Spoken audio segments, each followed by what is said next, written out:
Namaste and good morning, everyone. Let's do the prayers before our class. Om Guru Brahma, Guru Vishnu, Guru Devo Maheshwara, Guru Sakshat Parbrahma, Tasmai Shri Guruve Namaha. Om Bhurbhavaswa, Tatsavitra Vareneyam, Vargo Devasya Dhimahi, Dhiyo Yo Nah Prachodayat, Asto Ma Sadgamya, Tamso Ma Jyotirgamya, Mrityurma Amritam Gamya, Om Sahnavaktu, Sahnavnatu, Sahviryam Karvavahi, तेजस्वी नावधीतमस्तु मां विद्विषावहे ओम शांति शांति शांति. We are going to start a new chapter today of Uddhava Gita. This is chapter number 18, and the title of this chapter is The Philosophy of Sankhya.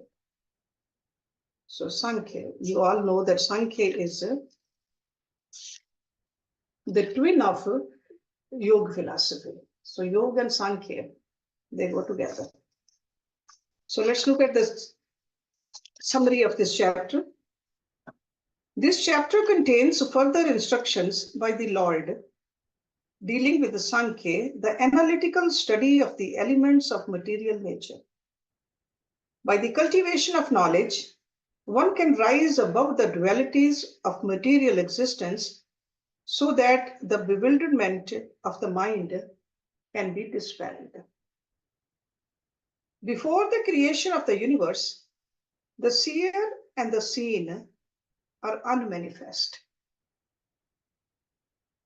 So seen means this prakriti, that's unmanifest too. Being in a dormant state. The Supreme Lord then unfolds the creation of the universe so that the conditioned souls are reawakened to activity. For creation, the three modes of material nature are agitated by the glance of the Lord, which manifests the Mahat Tattva. When the consciousness of the conditioned souls is awakened, the false ego is generated in conjunction with the three modes of nature. And three modes of nature is Sattvic, Rajasic, Tamasic. False ego in the mode of ignorance creates 15 subtle forms of sense perceptions, and then the 15 physical elements. False ego in the mode of passion generates the 10 senses. The false ego in the mode of goodness causes the manifestation of the mind and the 11 demigods that are the controlling deities of the senses. When all of these are amalgamated, the universal egg comes into existence. All these are enacted due to the presence of the super soul who pervades the creation. Then from the navel of the Supreme Lord sprouts a lotus upon which Brahma is born.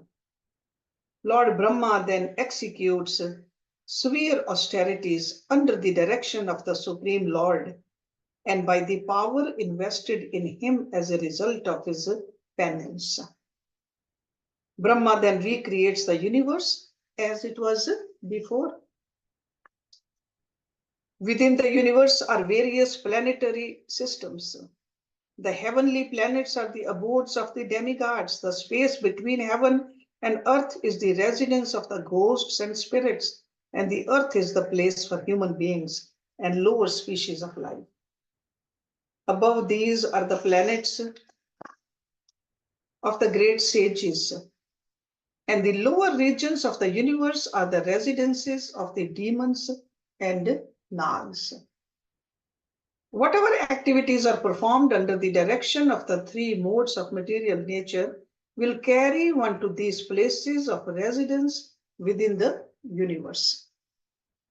Those who perform yoga and other types of austerity, such as accepting the renounced order of life, can reach the highest planets, Mahar, Jan, Tap, and Satya. Devotional service is transcendental to the modes of material nature, and thus the goal of the devotees is not a material planet. The destination of the devotees is the lotus feet of the Supreme Personality of Godhead in the spiritual sky.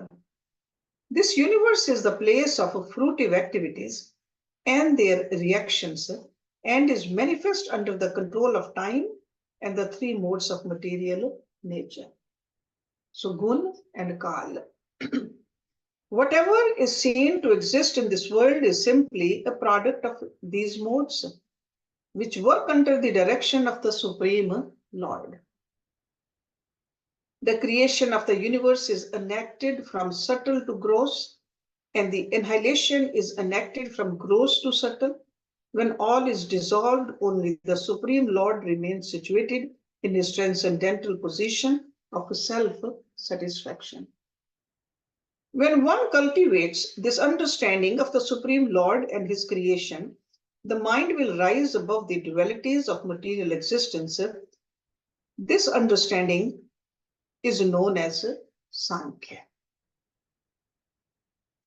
So verse 1, Lord Krishna is saying, Athate sampravakshami Sankyam purve vinishchitam yad vigyaye puman sadhyo jayad vekalpikam brahmam. Lord Krishna said, my dear Uddhava, I shall now describe to you the philosophy of Sankhya, which was propounded by authorities such as Kapil in ancient times. By understanding this philosophy, one can immediately give up all desires for material happiness, which ultimately result in distress and which are born of duality. This chapter describes the creation and annihilation of the cosmic manifestations. Such creation and dissolution is the subject matter of Sankhya philosophy. It has been established from the Bhikshu Gita in the previous chapter that the cause of the living entity's happiness and distress is the accepting the subtle body, of which the mind is the principal component, as the self. This is the sum and substance of the material concept of life. This misunderstanding can be eliminated when the difference between the matter and spirit is clearly understood. The analytical study of material nature and the difference between matter and spirit are the subject matters of Sankhya system of a philosophy. Those who adore the advancement of materialistic knowledge are generally averse to the service of the Supreme Lord, who is fully transcendental. Those who are satisfied to confine themselves to the material concept of life cannot understand the value of service to the transcendental personality of Godhead. The Sankhya philosophy that is presented in this chapter is the one that was propounded by Lord Kapil in the third canto of the Srimad Bhagavatam, and not the atheistic Sankhya taught by the impostor Kapil. The material elements are generated one from another, from subtle to gross. One should not imagine that such a creation takes place automatically without the superintendence of the Supreme Lord. Such a conception of evolution can only be accepted by those who are in the densest darkness of ignorance and is never entertained by the devotees of the Lord. Verse number 2. Asij jnanam atho arth ekam evavik kalpitam yada vivek nipunnaha adokrit yuge yuge. During the Krit Yuga is another name for Satya Yoga, Krit Yuga, when men were very expert in spiritual understanding, and also previous to that, during the period of annihilation, the seer existed alone, non-different from that which is seen. So before the Krit or the Satya Yuga is the time which is almost like nothing is there. It's a night. So total annihilation. Real knowledge entails understanding of Brahma, Paramatma, and Bhagwan. This is confirmed by Sut Goswami in the Srimad Bhagavatam. Learned transcendentalists who know the absolute truth call this non-dual substance Brahm, Paramatma, or Bhagwan.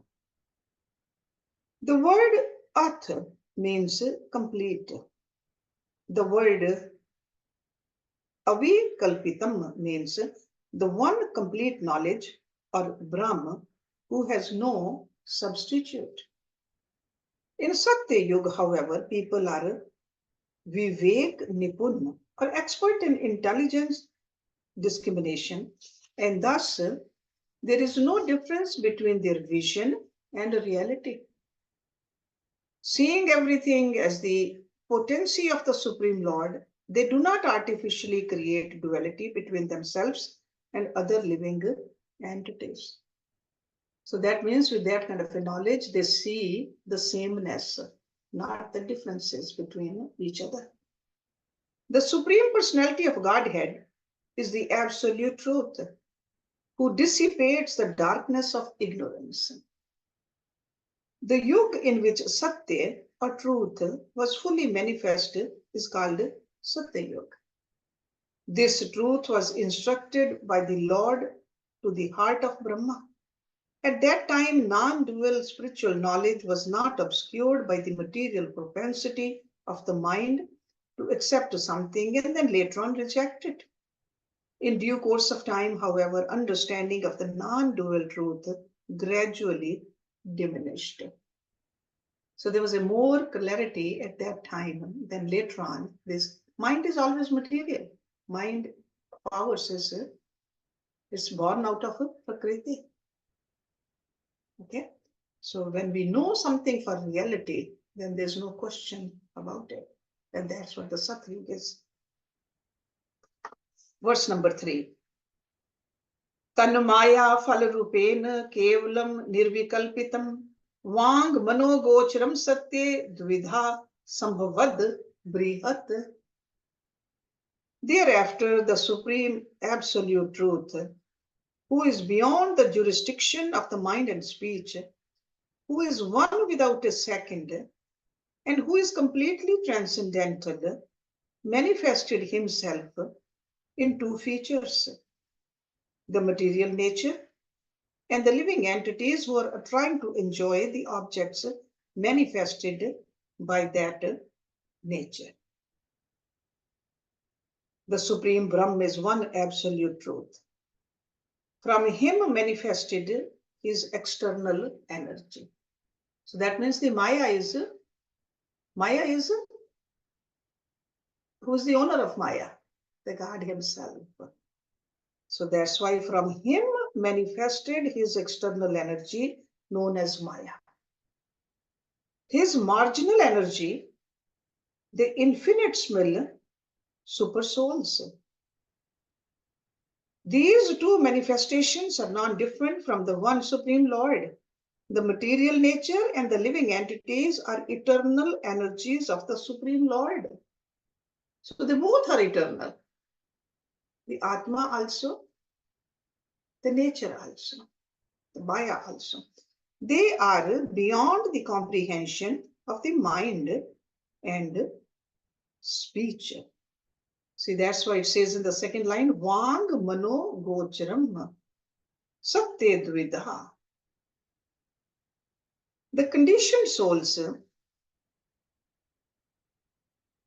imagine themselves as enjoyers of the material nature because they have no understanding to its connection with the Supreme Lord. Having given up the shelter of the Supreme Lord, influenced by this mundane conception, the conditioned souls try to attain knowledge by mental speculation. Okay, so conditioned souls means this Jivatma, and we just think that with the help of our mind, we can understand something which is bigger than us. Verse number 4. तयोर एक तरो ही अर्थः प्रकृति सो भे आत्मिकः ज्ञानम त्व अन्यतमो भावः पुरुषा सो भिद्यते. Of the two manifestations, one is the material nature, which embodies both the subtle causes and the products of matter. And the other is the living entity who considers himself as an enjoyer. Among the two energies under consideration, one is the material nature and the other is the living entity. Maya is the form of cause and effect, and the living entity is the form of knowledge. In the material creation, the knower of matter, the object of knowledge, and the knowledge have appeared in three forms. The soul is the knower or seer, who considers himself to be the enjoyer of the object of knowledge. Unadulterated devotional service is the constitutional duty of the spirit soul. When one gives up that service, he becomes a servant of ignorance by attempting to become the master of all he serves. Verse number 5. Tamo raja sattvam iti prakriter abhavan guna bhaya proksh bhaya manyaha purushaha anumatena cha. When I glance over the material nature in my form as the Purush incarnation, it becomes agitated so that the three material modes, goodness, passion, and ignorance, became manifested to fulfill the desires of the conditioned souls. So agitated means there has to be some kind of a action, some kind of a disturbance. When there's no disturbance between these three, there's no creation. In order to have the creation, there has to be disturbance between these three guns. The Supreme Lord agitates material nature through his plenary portion, the Purush incarnation. The creation is necessary to award an opportunity to the conditioned souls to cultivate karma, jnana, or bhakti, according to their desires at the time of the previous annihilation. Okay, so it's like in the subtle forms, these desires are there. So when we come to life again, so whatever the desires were, they erupt too. The living entity's fate or destiny necessitates the material creation. Okay, so living entities' fate or destiny. And who created that destiny or fate? Our own karmas did. After being agitated by the glance of the Lord, the three modes of material nature compete with each other for the control of the conditioned souls, so that the creation, maintenance, and annihilation are also always at odds with one another. The three modes of material nature are the causes of creation, maintenance, and annihilation. Verse number 6. Tebhya संभवत सूत्र महान सूत्रेण संयुतः ततः विकुर्वतो जातो यो अहंकारो विमोहना. From these modes, the first transformation that takes place is the Mahat Tattva.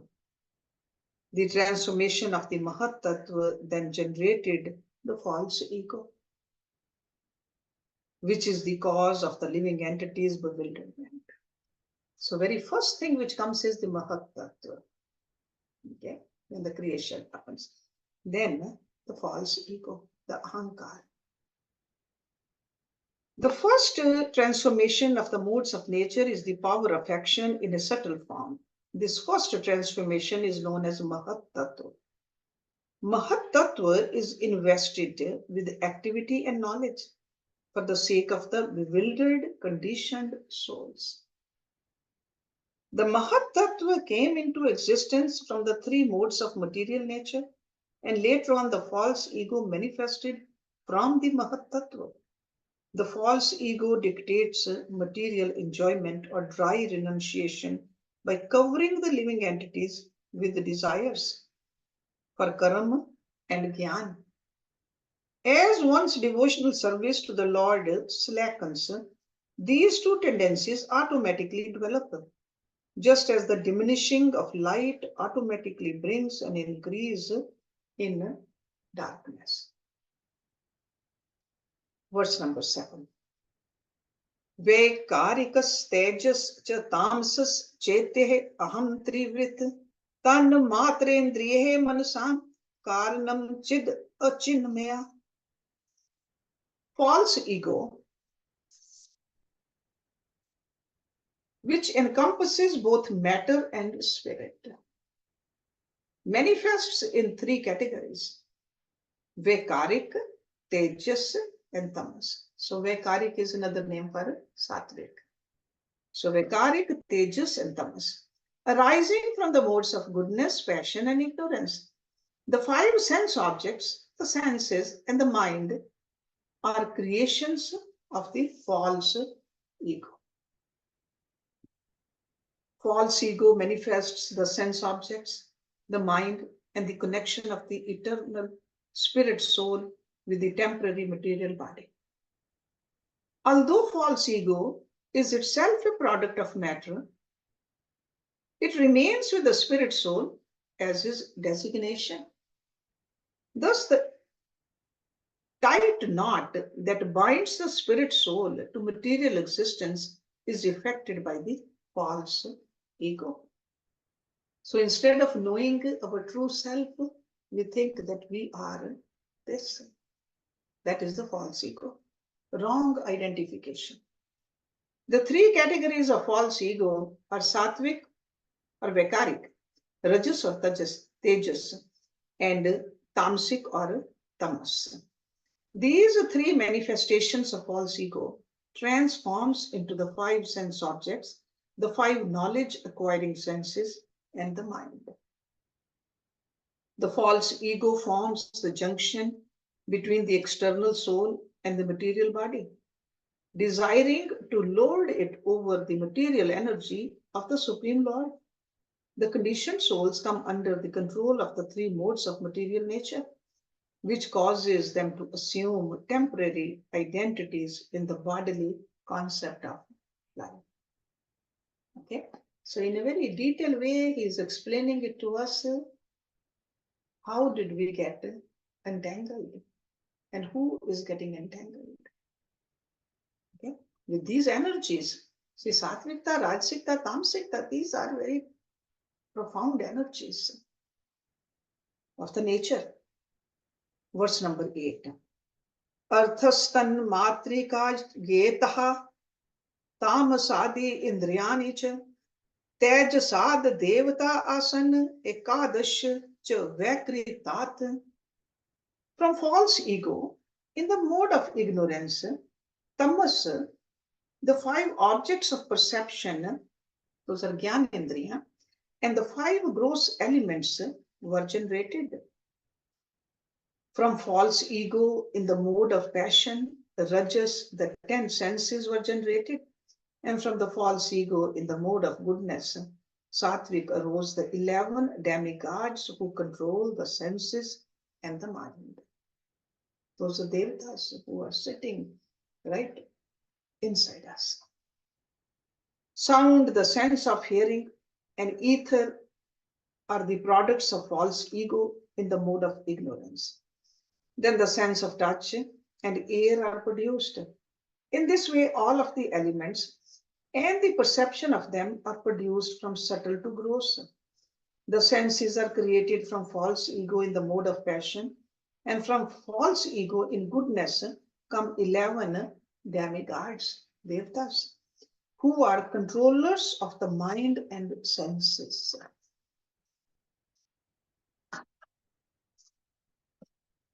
The five material elements were created from the tamas false ego. So elements, so anything which is a gross, jad, that is tamas. The senses were created from the rajas false ego. So that creative force, that is Rajsikta. And the demigods controlling the senses were created from the Sattvic false ego. So the ego itself can be tamasic, rajasic, and sattvic. Okay, so this is how he is explaining it to us, that all of this is a part of us. Verse number 9. Maya sanjoditaha bhavaha sarve sahatye karina andam utpadayam asur manayatnam uttamam. According to my will, all the elements combine to form the universal egg, which then becomes one of my transcendental abodes. Okay, so universal egg, that is Hiranyagarbha, okay, golden egg. The word bhavaha refers to all the ingredients that manifest the material universe. By the combination of the elements manifested from the three modes of material nature, the universe was created. Verse number 10. Tasmin aham sambhavam ande salil samstito mam nabhyam abhut padmam vishva kayam tatra cha atam bhu. Thereafter, I appeared within the water of the universe in the form of Narayan. And from my navel, a lotus flower called Vishwa sprouted, upon which Brahma was born. So Lord Krishna over here to his devotee Uddhava, talking the same way as when he talked to Arjuna. Okay? The Supreme Lord said, in the water within the universe, I appeared as Garbhodaya Vishnu. So it's like the form of a Vishnu from where the Brahma came out also. Four-headed Brahma was then born from the lotus called Vishwa that grew from my navel. Mahavishnu, who lies on the causal ocean, first created the universe and then entered within it. So this ocean is not the ocean which we call ocean, the water ocean. This is a causal ocean. Okay? The universe, which resembled an egg, was floating on the water of the causal ocean. From the navel of the Lord, Garbhodakshai Vishnu, sprouted a lotus called Vishwa, on which Brahma was born.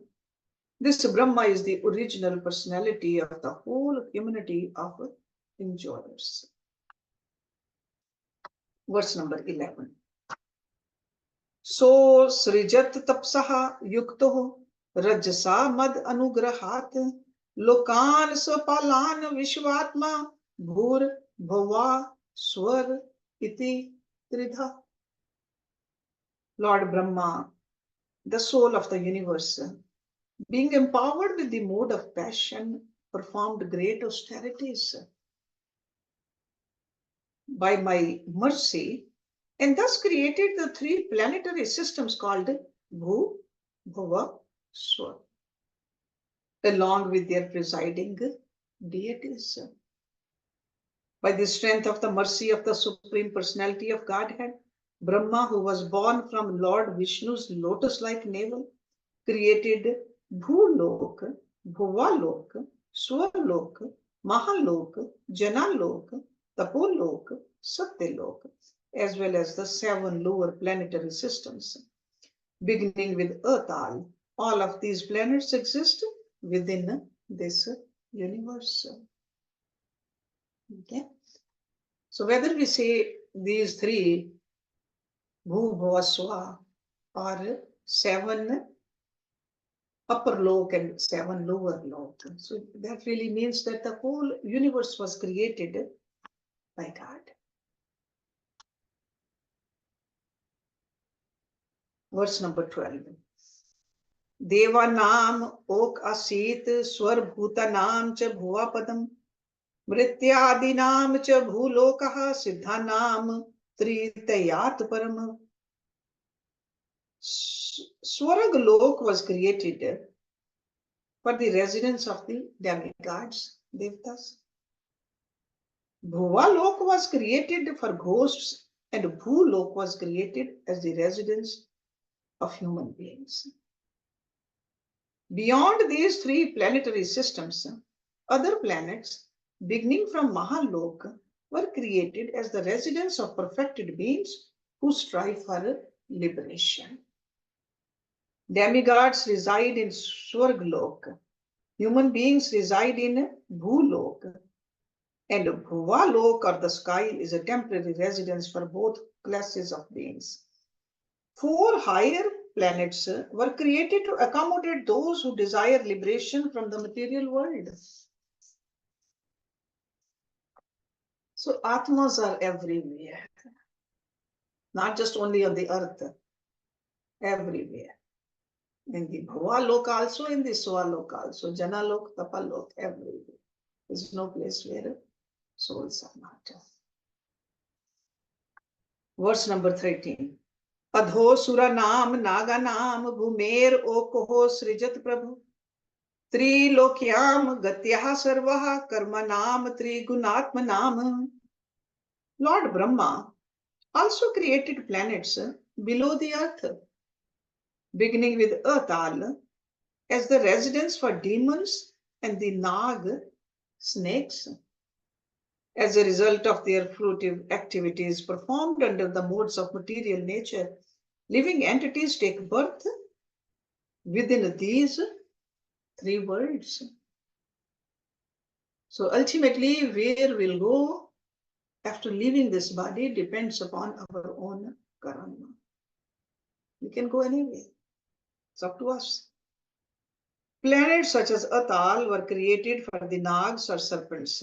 Acting under the influence of the 3 modes of material nature, human beings are forced to suffer and enjoy the fruits of their karma as they are transmigrate within the limit of these 3 planetary systems.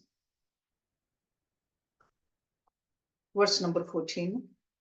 Yogasya tapaschas cha eva nyasasya gatyo mala maharjanas tapasatyam bhakti yogasya madgati.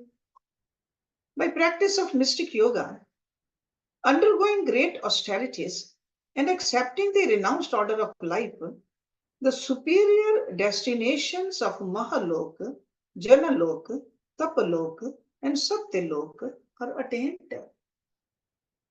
But by executing devotional service unto me, one attains my eternal abode, Vaikuntha.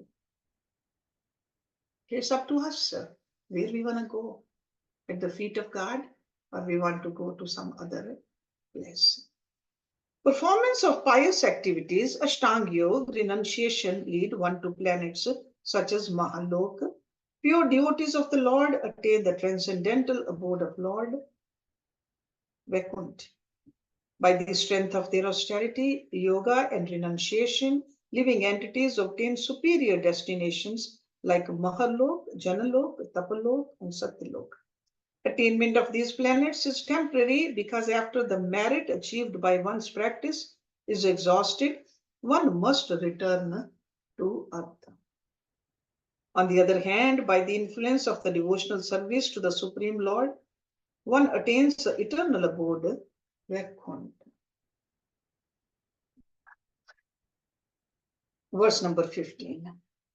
Maya kalatmanaha dhatraha karam yuktam idam jagat gun parvaha etasmin unmanjtihi nimanjati. The results of fruitive work are awarded within the world by me, the Supreme Creator, acting as a time. So fruit is given by God according to the system which He has created. Thus, one sometimes rises up toward the surface of this mighty river of the modes of material nature, and sometimes again becomes submerged. So that means sometimes we just feel that we are drowning and sometimes we are floating on it, this Maya. The destination avoided by one's fruitive activities that are performed under the influence of the modes of nature is temporary. The Supreme Lord, in his form as time, is the giver of the fruits of one's actions. In this world where all activities are carried out under the influence of the three modes of nature, one sometimes rises to higher destinations, such as Satyaloka, and sometimes is submerged in the lower destinations, such as Patalaloka. Those who do not engage in the devotional service of the Supreme Lord are sometimes drowned in the river of the material modes of nature and sometimes brought to its surface. The Supreme Lord, acting as providence, causes the living entities who suffer and enjoys the fruits of their karma to wander about throughout the 14 worlds. So 7 above and 7 below. 14 worlds. Which is called 14 bhuvan now. Verse number 16. Anur brihat kush sthulo yo yo bhava prasiddhyati sarvo api ubhye sanyuktaha prakrityaha purushen cha. Whatever visibly exists within the material world, whether small or great. So anu or brihat. Anu means small, brihat means big. So whether small or great, thin or stout, krish or sathur, certainly contains both the material nature and its enjoyer, the spirit soul. Okay? So Atma is everywhere. Okay? And the body of the matter is there too. Whether it's a body of a tree or body of a bug or a body of a human being or even a body of Devta. This verse describes how the effect is present within the cause. The word bhav in this verse means effect.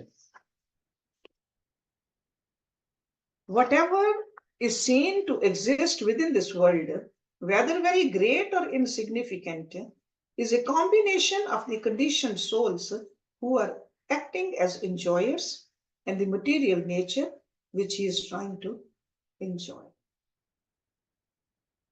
Verse number 17. Yastu yasyadir antas cha save madhyam cha tasya san vikaro vyavhartho yatha tejas parthiva. Gold and earth originally exists as ingredients. From gold one may make golden bracelets and earrings, and from earth one may make clay pots and plates. The original ingredients, gold and earth, exist before the products are made from them.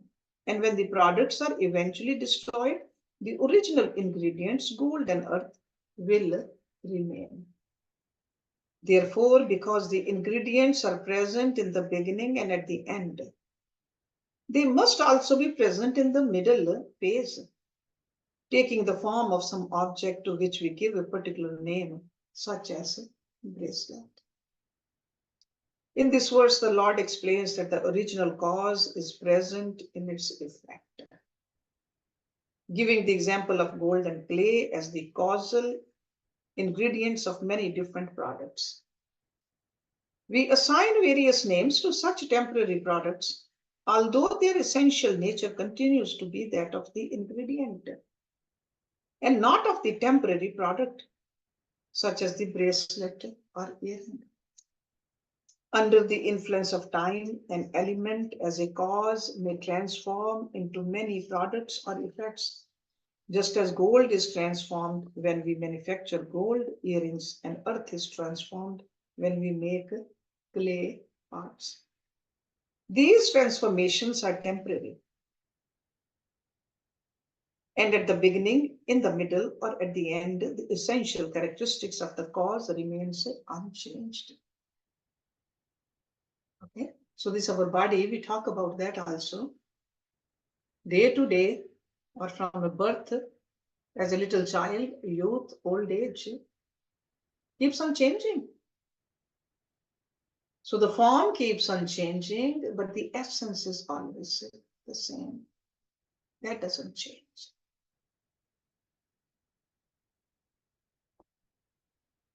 Verse number 18. Yad upadaye purvastu bhavo vikrutehe param adir anto yadayasya tat satyam abhidhiyate. A material object which is composed of an essential ingredient creates another material object as a transformation. Thus, one created object becomes the cause and basis of another created object. Any particular object may therefore be called real in that it possesses the basic nature of another object that constitutes its origin as well as its final state. Although cause and effect are both accepted as factual, the Vedas place more stress on the cause than the effect. Earth and a clay pot must both be considered factual. For example, a potter becomes the instrumental cause, taking some earth to manufacture clay pots. Both the earth as the cause and the clay pot as the effect are real. The primary cause of both earth and the clay pot is material nature. Because the cause is present in the effect, they both must be real. This is called Tat Satyam in the language of the Vedas. The Supreme Personality of Godhead has declared himself as the original cause of everything. There is no opportunity for the impersonalists to give some other interpretation in this regard. So this is a Sankhya philosophy, what he's describing to us. There is no objection to accepting all the objects of our perception as reality, but their temporary, transformable nature must be accounted for. Still, it is never reasonable to call any materially created object false. Okay? So it is there. It's not permanently there, but it is there. The Supreme Personality of Godhead is the original reality, and by finding that material nature is a temporary manifestation, one should not imagine him or his actions to be false. Of course, the temporarily manifested transformations cannot be accepted as the ultimate reality, which is understood from the Vedas to be the eternal reality of Vaikuntha. So there is a absolute reality. Absolute reality never changes. Okay? But temporary reality, it keeps on changing its form. Let's do one more and then we'll start. Verse number 19. Prakritir yasye upadanam adhara purushapara sale abhivyanjak kalo brahm tatrityam tva aham. Material nature, which is the original ingredient of the creation, the Supreme Lord, who is the shelter of the material nature and time, are non-different from me, the absolute truth. So, upadan kara. The Supreme Lord is the cause of all causes. Mahavishnu is his plenary portion, and time represents the Lord's activity. In this way, time and nature are always subservient to the Supreme Personality of Godhead, who creates, maintains, and annihilates all that exists through the agency of his potencies and plenary portions. All followers of the Vedas accept that material nature is the ingredient cause of the cosmic manifestation, and that the Supreme Lord is the shelter of all energies. The Lord agitates material nature by glancing over her and then continues to superintend her activities in his form as time. Then material nature always works under the direction of the Supreme Lord. Although the cosmic creation is certainly a transformation of energy, the Supreme Lord himself is unchanging and supreme. So God doesn't have to do anything physically, just glances over. His glance just makes that perfectly still Prakriti creates some disturbance there, and the creation happens. It should be understood that the instrumental cause invests its potency into the ingredient cause under the control of time, and thus they are non-different from the Supreme Personality of Godhead. Okay, so in detail, we learned this is Sankhya philosophy from Lord Krishna in this chapter, and we'll finish it up next week, next Tuesday. Om Purnamada Purnamidam Purnat Purnamudachyate Purnasya Purnamadaye Purnameva Viseshyate Om Shanti Shanti Shanti Om. Thank you very much.